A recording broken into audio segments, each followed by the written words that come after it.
Hey, everybody. Welcome back to Sales Performance Improvement Radio. I'm your host, Terry Hansen. It's great to be back with you once again. Excited to spend some time with you today talking a little bit about the onboarding and orientation process that a lot of companies have or don't have when they're onboarding brand new sales reps. This is a really an area that I think every company in the country has the best intentions to do things right, but by and large, research and studies show that 70% of companies out there have an onboarding and orientation process for their sales reps that's really lacking in many areas. And because of that, because the onboarding process isn't that great, isn't well architected and mapped out, they're not setting their sales reps up for success. That means the ramp up time is taking longer. It's taking longer for the sales people to pay for themselves, to get productive, to really hit their sales quotas. So there's a lot of arguments and a lot of good reasons why we as sales operations and sales enablement experts, where we've got to go back to sales orientation and onboarding and look at what we can do to supercharge that and really do a good job there. So in this particular episode, I want to share with you 5 tips for onboarding new sales reps. And I hope you'll take these to heart. So I can't wait to share these with you. Let's cue up the theme song and I'll check back with you here in just a second. For over 15 years, I ran a successful outsourced sales enablement and consulting firm before it was acquired by Rize Holdings in 2020. But while I was able to help hundreds of my own clients improve their sales productivity, marketing effectiveness, and grow their revenue, the sales growth game is always changing. Every year brings new challenges to growing sales as technology, competition, economic conditions, and customer buying behavior change. In these turbulent times, how do you improve sales and marketing and grow revenue when you're new to your leadership position, or you don't have the right resources in place, or you're just battling dysfunction inside your own company? That's the question, and this podcast will give you the answers. These days, I'm on a new quest to discover what's working in today's dynamic sales and marketing environment and bringing those treasures and insights back to you. My name is Terry Hansen, and this is Sales Performance Improvement Radio. Okay, so let's dive in. I think all of us have probably had the experience at one point in time in our careers or another where we've interviewed for a position, we've gotten a job, and the onboarding process really hasn't been that great. It's always kind of akin to walking you around the facility or the company, introducing you to a couple of people, sitting you down in the conference room, having you on the first day fill out all sorts of new hire paperwork, and then basically after that, kind of throwing you and I into the deep end and saying, good luck, hope you learn how to swim. If you need anything, give us a call, etc. And you kind of have to learn on the fly what the core duties and responsibilities that you as a brand new employee have. I think everybody's had that kind of an experience in the past. And I think we can all agree that there's, while there's some merits to learning on the fly and kind of learning as you go, there's a whole host of opportunities that we have to really empower and strengthen and enable our new hires for success. Let me give you an example. Going back, at this point, 25 plus years, when I was in my early 20s, back in 1998, I had the chance to audition for an acrobatic and stunt performer role at Walt Disney World in Orlando, Florida. And so I auditioned in Las Vegas and found out a couple months later that I had gotten the position. And I originally had auditioned for the Indiana Jones Epic Stunt Spectacular role at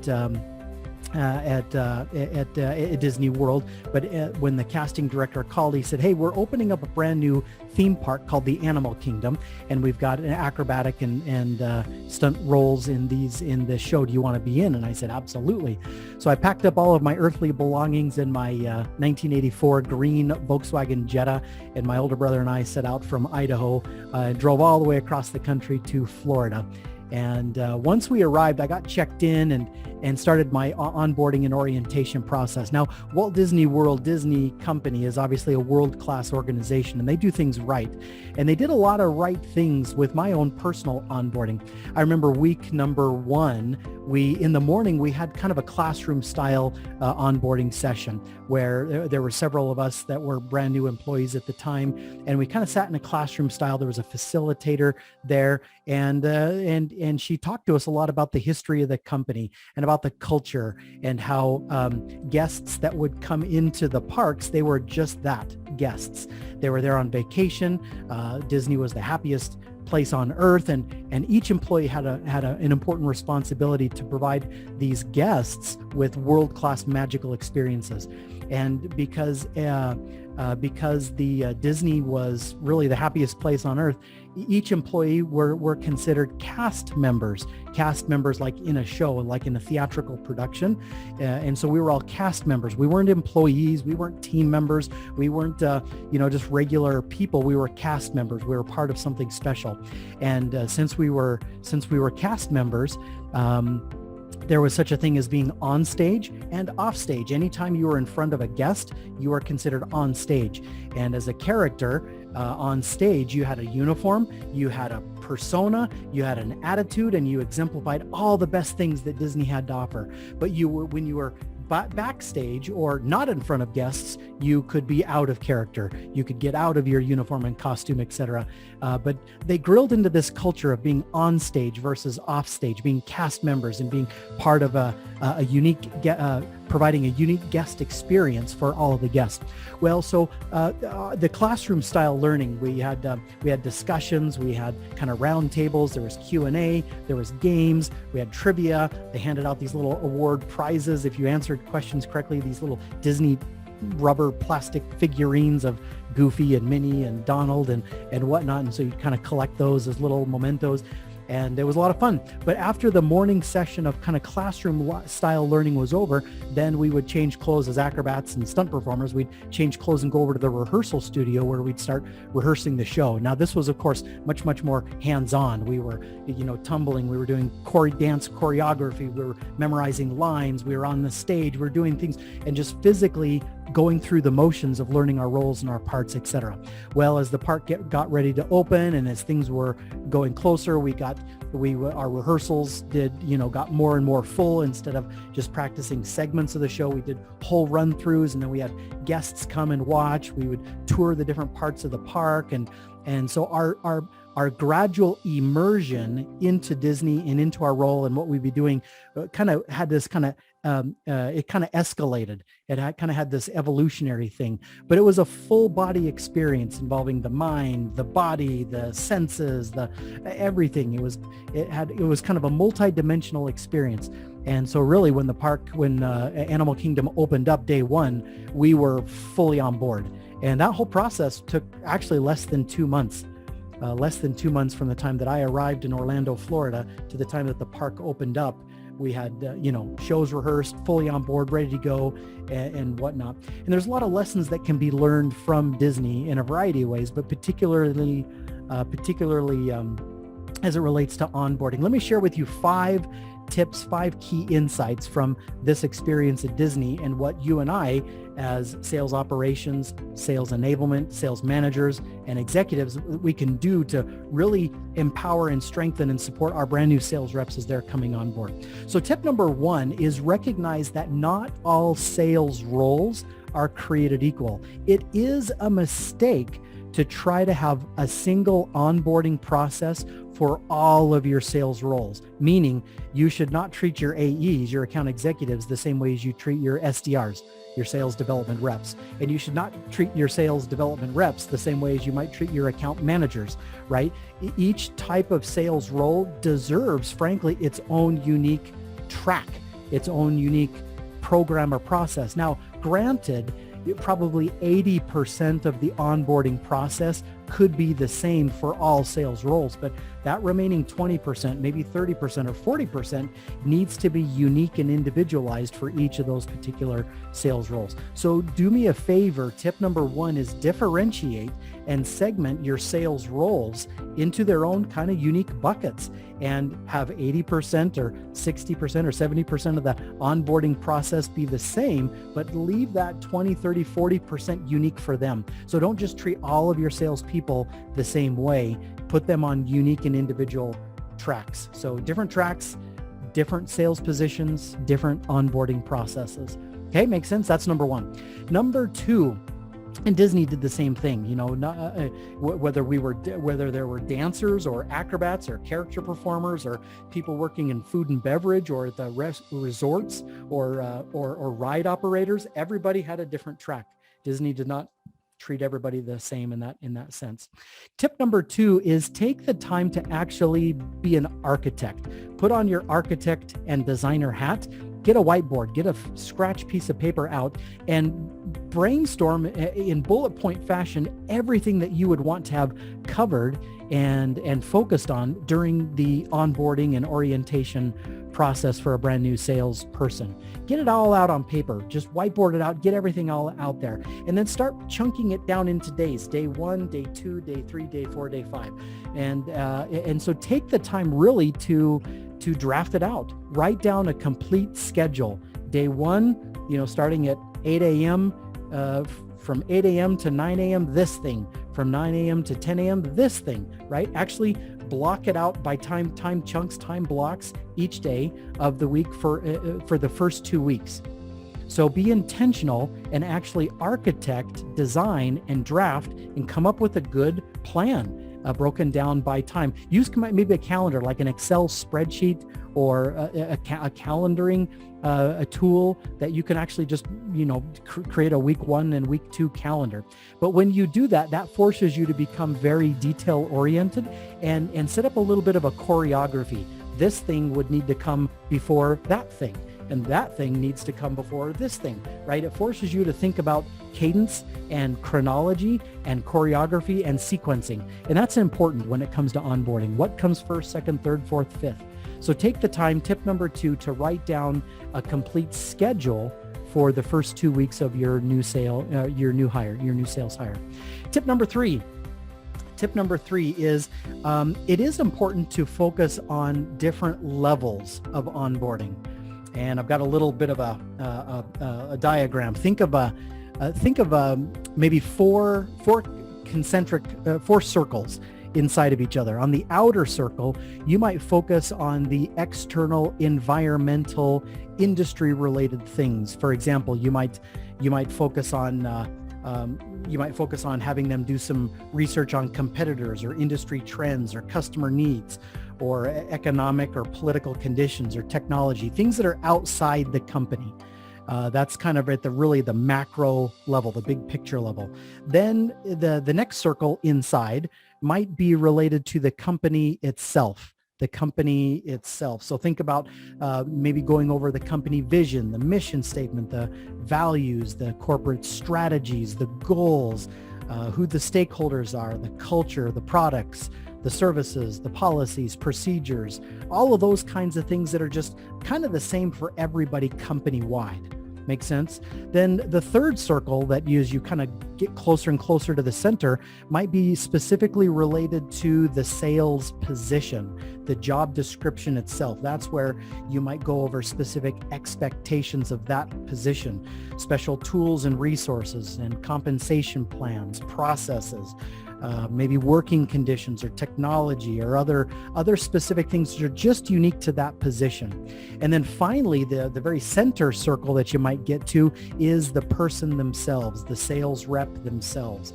And here's where you might focus your onboarding process on their own personal level of knowledge, their skill level themselves, their unique abilities and capabilities, their motives and desires, their expectations for the position. So think about these 4 different levels, starting at the beginning of the orientation process, focusing on the macro level, the big picture, external, environmental level. And as the days kind of go by, you're going into those circles, second to the company level, and third to the sales position itself level, and then finally to the sales rep level themselves. So make sure you incorporate at least these 4 levels of information at certain points throughout the onboarding process. So that's kind of tip number 3 that I would recommend for you. Tip number 4 is recognize that every person learns in different ways. Not everybody is a visual learner. Not everybody likes to read. Not everybody likes hands-on things. Not everybody likes to sit through lectures. So incorporate in your onboarding process a diverse variety of ways to conduct your onboarding process. Let me give you some examples. You might have, for example, you might give your new hire an opportunity to do some self-guided research online. They might do some self-guided study on their own, reading things on their own. So self-guided learning and research is a great method to help orient and onboard somebody. Another one is maybe just think about a classroom setting like Disney had, where there's one facilitator, a group of people all together, and you're facilitating a group conversation. That's another great way. You interact with others, you interact with the facilitator. But another way might be just a one-on-one session, just the manager and the new sales rep, just a one-on-one session. That's a great environment to onboard and work with somebody. A third or fourth would be is having the new sales rep attend some internal meetings. They could be sales production meetings. They could be planning sessions. They could be anyway, but having them interact with other team members in a company meeting session, a great tool to use for the onboarding process. Another one would be call shadowing. So as other sales reps are making outbound phone calls, or they're on Zoom calls where they're closing sales or doing demos or something like that, having your new sales rep shadow another sales rep, that's a great, simple way to get them involved and have them learn more about what to do and how to do it. Consider also using role play. Everybody knows what role plays are. But consider using that sort of a tactic during your onboarding process to test knowledge, to test skills and abilities, and adjust and practice where needed there. Think about giving them the opportunity to make their own cold calls, to write up their own scripts, to send out their own emails and interact directly with customers while being observed and watched. So they sell, you watch, observe, and then give them feedback. So having real live customer interactions, another great deal. But also don't forget simple things like assessments and quizzes. Give them a test, give them a quiz. And have them answer questions and grade them, and give them high fives for the things that they did right, and evaluate and teach and help educate them on the things that they didn't do so good there. But remember that people are either very visual oriented, they like movies and videos and pictures and images, or they are auditory in nature. They like talking through things and how things sound, and again, discussing things. That's a second kind of modality for learning. Third is people have a tendency to read and write. They do best if they can just get the information read and they can write and take notes. People learn well that way as a third modality. And fourth is the kinesthetic, the hands-on. Some people are just more hands-on, experiential learners. So make sure you incorporate visual components, auditory components, reading and writing components, and hands-on components to your onboarding process. And when you have that degree of kind of diversity and variability, you ensure that people frankly don't get bored, but also that that you're catering to their whatever kind of learning modality or style that they might have. Okay, so just to review where we've come from, tip number 1 is to make sure to segment your sales roles and have different onboarding tracks and programs designed for each one. Number 2 is to make sure to architect and design and actually write down your week 1 and week 2 schedules, hour by hour. Tip number 3 is make sure you're focusing on at least 4 levels of orientation: external, company, sales role, and then sales rep. So going from, big picture to little picture. Fourth tip is make sure to use multiple elements involved in the onboarding process, recognizing that people learn in different ways, so use a variety of different methods. And fifth and final tip is to evaluate how well the onboarding process is working. How do you do that? Well, you onboard a brand new sales rep. 30 days later, you evaluate how well they are doing against the expectations, their 30-day expectations. So step number one that you would need to do is obviously make sure you've got 30, 60, and 90-day expectations in place for their sales activity. An example might be is, after the first month, they should be able to confidently make 50 outbound phone calls every single day with maybe a connection rate of something like 10%. But after 60 days or after 90 days, those numbers might increase and the conversion rates might get better and so forth and so on. So have some clear expectations at the 30, 60, 90-day mark. And then after you've onboarded a new sales rep, then check them at the 30-day, 60-day, and 90-day marks and compare how their actual performance is doing, their sales activity and sales, whether or not they're hitting their quotas and that sort of thing. Measure how well those things are going against expectations. And if they're right on the money, great. You get the sense that your onboarding process is doing well. But if they're off, or if their sales activity is off, and if there's a gap between their current performance and the expectations, then you might need to adjust your onboarding process, add some more things in, or take some other things away, or do things differently. But these are the 5 tips and 5 keys that really the best companies out there on the planet exemplify, including Disney. And I'll never forget my experience working with them. I felt like Disney just did such a great job at empowering me, enabling me, and setting me as a performer up for success.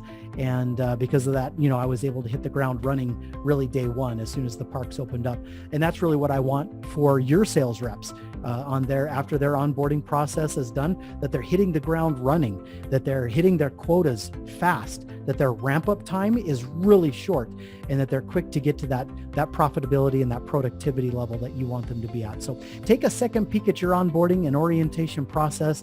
Take a look at how you can incorporate and use these 5 tips to improve and kind of shake up and optimize your onboarding process to make sure that you're ramping your sales reps to the best ability. So anyway, great to be with you guys. If you've enjoyed this particular episode, be sure to like and comment and subscribe, all of those regular things. And be sure to check us out every single week on Sales Performance Improvement Radio, and post your comments and questions down below. What other topics do you want to make sure we focus on to get the most out of your time? And I know your time is precious and you got lots of things to do. And really, I'm dedicated and focused 100% to making sure that this podcast and these shows are each episode really is game changing for you inside your company. So keep up the good work. Can't wait to be back with you once again on the next episode of Sales Performance Improvement Radio. Take good care. We'll see you soon. Bye-bye.